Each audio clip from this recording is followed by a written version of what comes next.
Welcome to What Are You Sporting About podcast, a podcast about business, employment, sports, and entertainment to help educate, support, and guide you to your next level. Here's your host, attorney Sivonnia DeBarros. Hello, everybody. Hello. Welcome to another episode of What Are You Sporting About? If you don't know who I am, let me just reintroduce myself really quickly. My name is Sivonnia DeBarros. I am a licensed attorney practicing in the areas of business, employment, sports, and entertainment. I am a published author and best-selling author of the book, What Are You Sporting About? I am also a boy mom of a very busy 3-year-old. He keeps us on our toes, y'all, I swear.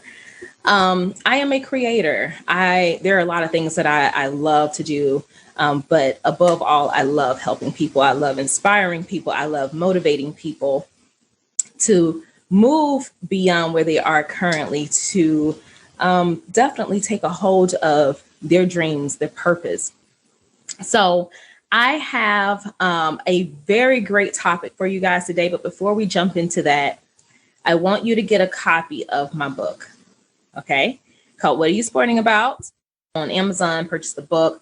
Amazon has the book. The formatting is great. The cover is great. Everything is perfect on there. And make sure you leave me a review because other people need to know how awesome this book is. So, like I said, I have a great topic for you guys today, and I hope that this definitely blesses you and help you to take charge of your life with the people who are in there. So, I'm dedicating this episode to my beautiful grandmother who I love so dearly. And she is now gone on to be with the Lord. Her name is Glovine Miles Smith. We just had her funeral this past Saturday. I feel like I'm still shaking from that, y'all, because I never thought in a million years that this woman, I never thought I would see her being buried.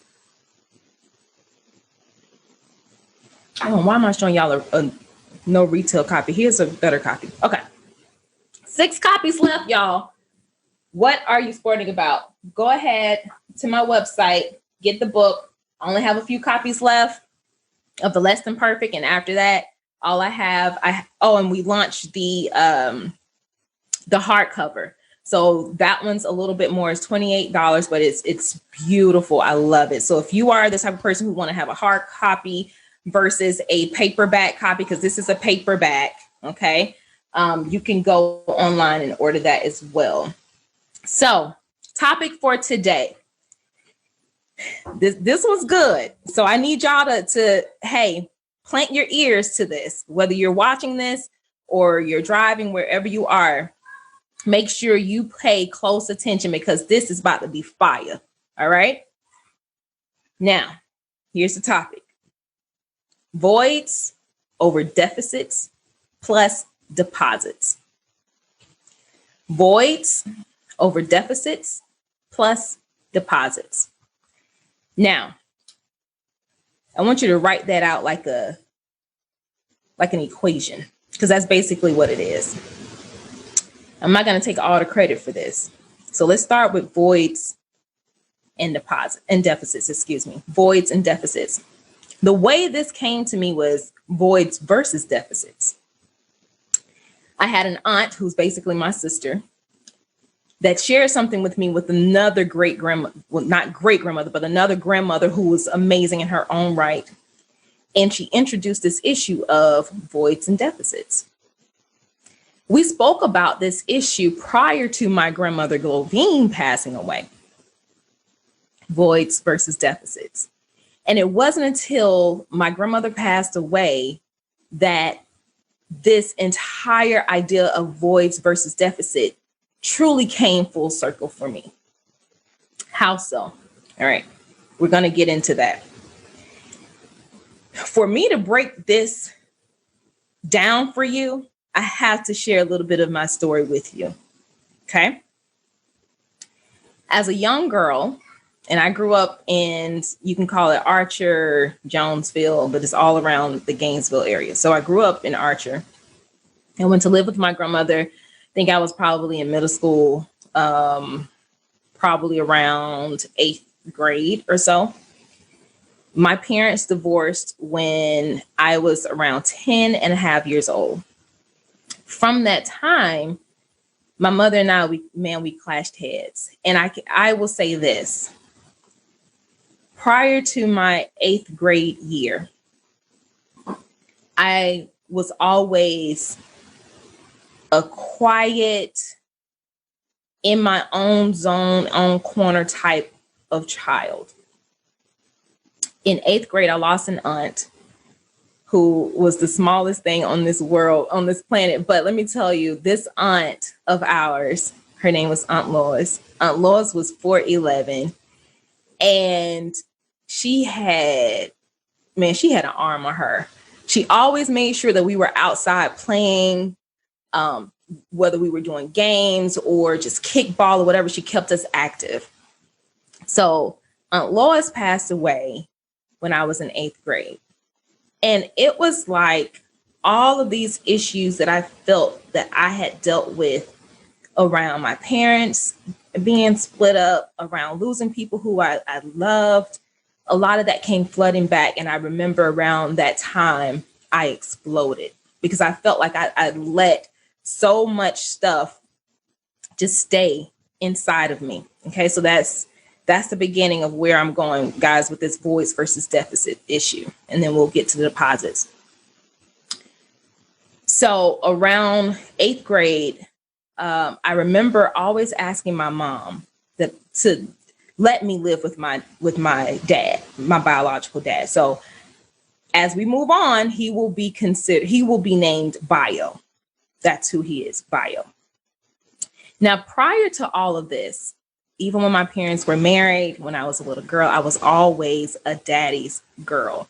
I remember when we were at my grandmother's house, the same grandmother who passed away recently. I remember when he did ponytails in my hair. It was just different little things that he did that made me a daddy's girl. Okay, so fast forward again, 8th grade, I want to live with my Bio. And I think after all of the turmoil and issues that me and my mom got into, and I know I probably raised hell with her, she decided to let me go. Now, hindsight is 2020 because we had this discussion and she said that she had spoke with my grandmother, her mom, and talked about her not wanting to let me go because she felt that Bio would not take care of me. But she decided to. And she did. Well, when I was allowed to go with my Bio, he took me to my grandmother's house. This grandmother named Glovine Miles Smith. Now, although I've had amazing grandmothers, for some reason, Glovine Miles Smith was always my favorite grandmother. Period. Point blank. I don't know why, but she is. So as a child, I've always loved going to her house. And so also going to live with her was something that I would welcome. However, as a child, it doesn't matter who's your favorite. When you want to be with a parent, you want to be with your parent. And you have to deal with the issues of abandonment, so to speak, right?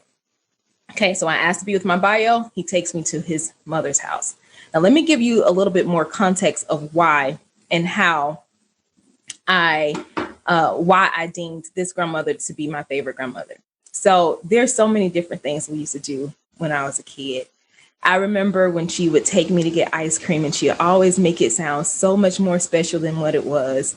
We would just go and get ice cream. She'd say, well, baby, you want some vanilla bean ice cream? It's the real vanilla bean. So for me, I always had to have the best, right? It wasn't just vanilla ice cream, it was vanilla bean. And you had to have the little black dots in there because if you didn't have the black dots in there, it wasn't true vanilla bean ice cream, all right?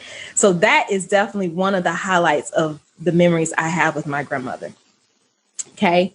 I also remember when my grandpa John passed away, and I remember my grandmother has always been so chippery and upbeat, and she would always have a smile on her face when you enter the room. She would make you feel, and I'm going to try not to get emotional on this episode with you guys, but she will always make you feel like you were the most special person in the room. At least that's how I felt. So when my grandpa John passed away, I could feel the sadness from my grandmother. And I remember asking my mom if I can go and spend time with her because I didn't want her to be in that house by herself. So my mom allowed me to go. I went, and I remember the house just being quiet, sometimes really dark. And I would just go and just be with my grandmother. I think I stayed with her for a whole week. I remember laying in the bed with her, going to sleep with her, just being there for her and with her. And our bond just have always been tight like that. So when I came to live with her, our relationship grew more than just a granddaughter and a grandmother. It grew into a mother and a daughter. And dealing with those issues that I was experiencing with being a child from a broken home and now being somewhat abandoned to another place where basically I would definitely welcome to be, but I hadn't asked to be there. I asked to be with my bio. There were some issues that I didn't even realize during that time that I was going through a suffering with as a child. And so we clashed heads, myself and my grandmother. We clashed heads as I was growing up, and we got through those growing pains. And I remember my grandmother with any of my competitions, my track meets, she was right there fixing my coolers and making sure I had everything I needed, the sleeping bags, making sure that my gym bag was full of all the things that I needed to take on my road trips with my competitions and whatnot.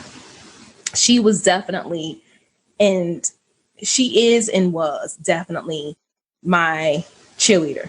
Okay. My grandmother is also one of the reasons why I am who I am, why I am a lawyer, how I've been able to achieve that, this level of success in my life. There's a lot of things that she taught me that I've been able to implement into my own life that has helped me to be a professional, helped me to be a woman, helped me to be a mother and a wife. Okay. But what I did not realize prior to all of this and prior to hearing voice versus deficits, I didn't realize the notion behind what that truly meant prior to my grandmother passing away. Okay. It's different when you lose someone that has truly impacted you, because the things that you've heard before, it will impact you differently. You will then have a completely different lens on what has already been stated to you. So after she passed away, the light bulbs went off. And the conversation prior with my aunt about voice versus deficits, I said, wow, now I get it. Now I get it. Okay. As a little girl asking to live with my bio, although that's what I wanted, and I'm going to get a little spiritual with you guys, so I hope you don't mind.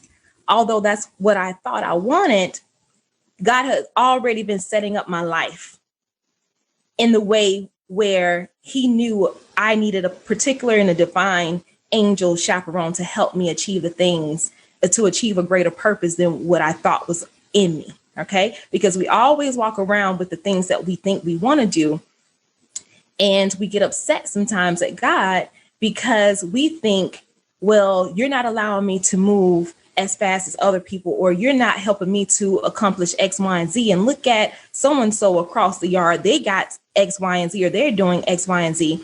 But what you don't realize is God has already set a roadmap for your life for you to achieve the things that he has already put inside of you, because each and every one of us are destined for greatness. Each and every last one of us have a particular promise that God put inside of us that we will accomplish and achieve.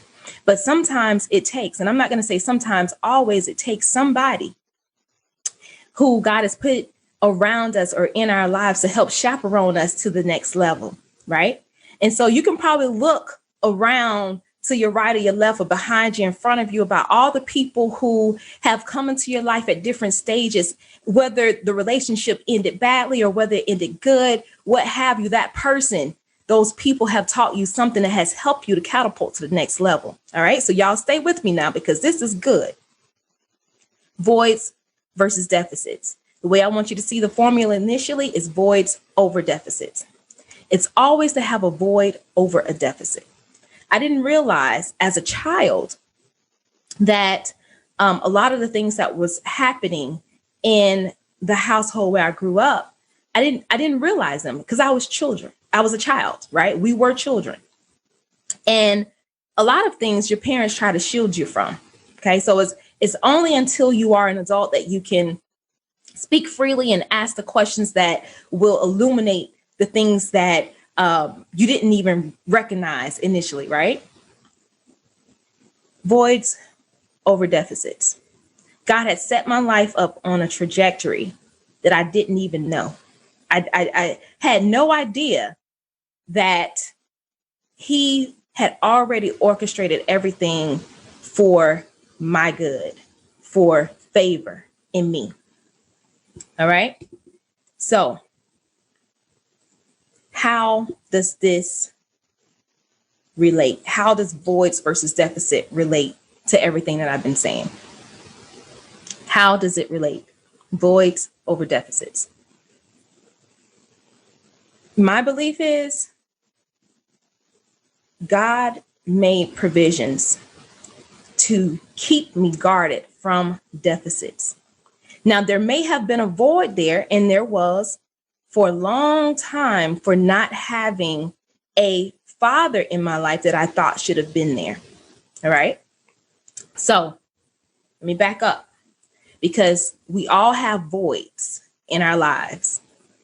We all know that there is either someone who has chosen not to be there, or let's just say someone is there, but they're still absent. They are occupying a space and a title, but they do not have the ability to give you what you need. And some people, they don't have the ability to give you what you need. They're incapable of doing that. And it creates a void. Now let's go another step further, because even if that person is there and they are basically absentee, but they're taking up space, they're taking up time, they're taking up resources, taking up whatever, they are now creating a deficit. Do you get the difference? Someone can create a void, right? Where you just have nothing. But then there are some people who can create a deficit, who takes away everything. And God protected me from the deficit. Do you get what I'm saying? He protected me from the deficit. So, and I've said this before, if you caught it or not, previously, I think it was on a Facebook Live. A void is you starting at zero. A deficit is you starting at negative, whatever that number is. We'll just say negative X. It's better to start at zero than start at negative X. All right. So now we have voids over deficits. Now, how does deposits come into play? So if you look at your formula, voids over deficits, and then we'll put plus deposits. My grandmother was a deposit for me. You can look around your own life and think about the people, no matter how short the stint was, the time, the season, what have you. Who are the people or the things that have just miraculously shown up at the times that you've needed it and deposited something back in your life? Who is that person? Who are those people? What is it? Because without having some form of deposits in your life, you will be completely depleted. So let me rewind a bit. God protected me from a deficit, but I was left with a void because I thought I would have a father figure in my life. I didn't. He took me to his mother's house. My void was still there, but God protected me from having a deficit. He gave me a deposit, and that deposit was my grandmother. Now, another way you can look at deposits is favor. Okay. Here was another mind-blowing moment that I didn't even realize until she passed away. November 2nd is the date that my grandmother passed away. When she passed, when I learned of her passing, the breakdown was hard. It was hard. And then that week, the crying around death changed to a crying of praise. Thank you, God, for favor. Thank you, God, for favor. Thank you, God, for favor, right? Because one thing that we do as humans is we always look into somebody else's window or into someone else's backyard to figure out what we should be doing, right? Or what we should want. And we fail to realize what is right in front of us. I've had people tell me for years that I was spoiled by my grandmother, that she did things for me and not for other grandchildren or people or who have you. And sometimes it made me feel as though I had to apologize for that. That I had to apologize for that, right? But why should you apologize for the favor that God has given you? Now, quoting my mother, and I know if you come from a spiritual home, and this podcast is not a religious platform, but I'm speaking to you guys from my heart and how I've been feeling. So I want you to get something out of this. But to echo my mother, she has said to me, favor is not fair. Now you can see somebody, there's probably someone in your life that you know of who, for whatever reason, always gets what they want.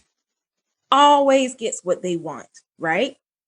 And you may be thinking, wow, how do you do that? But you don't even have X, or you don't even have this or that, or blah, blah, blah, blah, blah, because they have favor. And when you have favor, you don't need nothing else, right? I realized that I had favor all this time. And that favor was my grandmother. She was a deposit in my life that kept me from having a deficit, but she also kept me from starting at zero, y'all. Come on, somebody.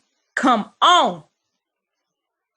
It is better to have a void than a deficit, but it's even better when you have a deposit that keeps you way above zero, all right? Or way above negative X or what have you. So my grandmother was my favor. She was my deposit, the deposit into my life. Because of her, I learned so many different skills. I learned how to be an upstanding woman. I learned how to understand finance and credit scores. And I learned just through her and the way that she treated my grandfather, I learned the importance of love, true love, honorary love. I learned how to give. And I can't even say I learned how to give, but seeing her be a woman who gave so freely.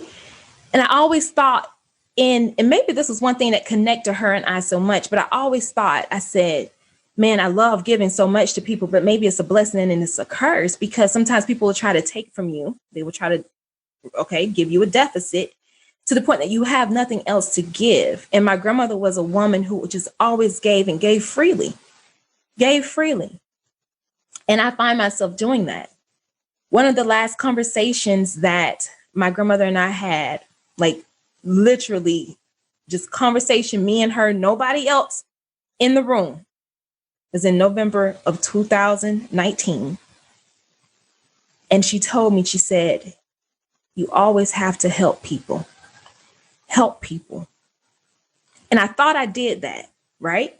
I thought I had already been doing that, but things ring differently. Like I said, when something major traumatically happens to you or you lose someone, things start to ring a lot differently.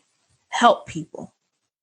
And so I hope that through this episode, whether you are hearing this or watching this, I hope that I have helped you today to understand the difference between a void and a deficit, but also see the favor, the deposit that is being put into your life so that you can take and grasp a hold of your own future. And always remember to help somebody. I am Sivonnia DeBarros.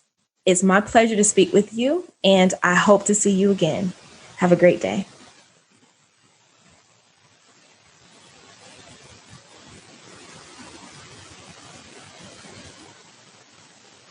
Thanks for joining us this week on What Are You Sporting About podcast. Make sure to visit our website, prosportlawyer.com, where you can subscribe to the show in iTunes, Stitcher, or whatever your favorite platform is, so you'll never miss a show. And while you're at it, if you found value in the show, we'd appreciate a rating on iTunes or iHeartRadio. Or if you'd simply tell a friend about the show, that would help us out too. If you like the show, you might want to check out our book, What Are You Sporting About? Attorney Sivonnia DeBarros is available for private consulting at sldebarros.com. And remember, we're here to educate, support, and guide you in your journey to success, because we're all sporting about something.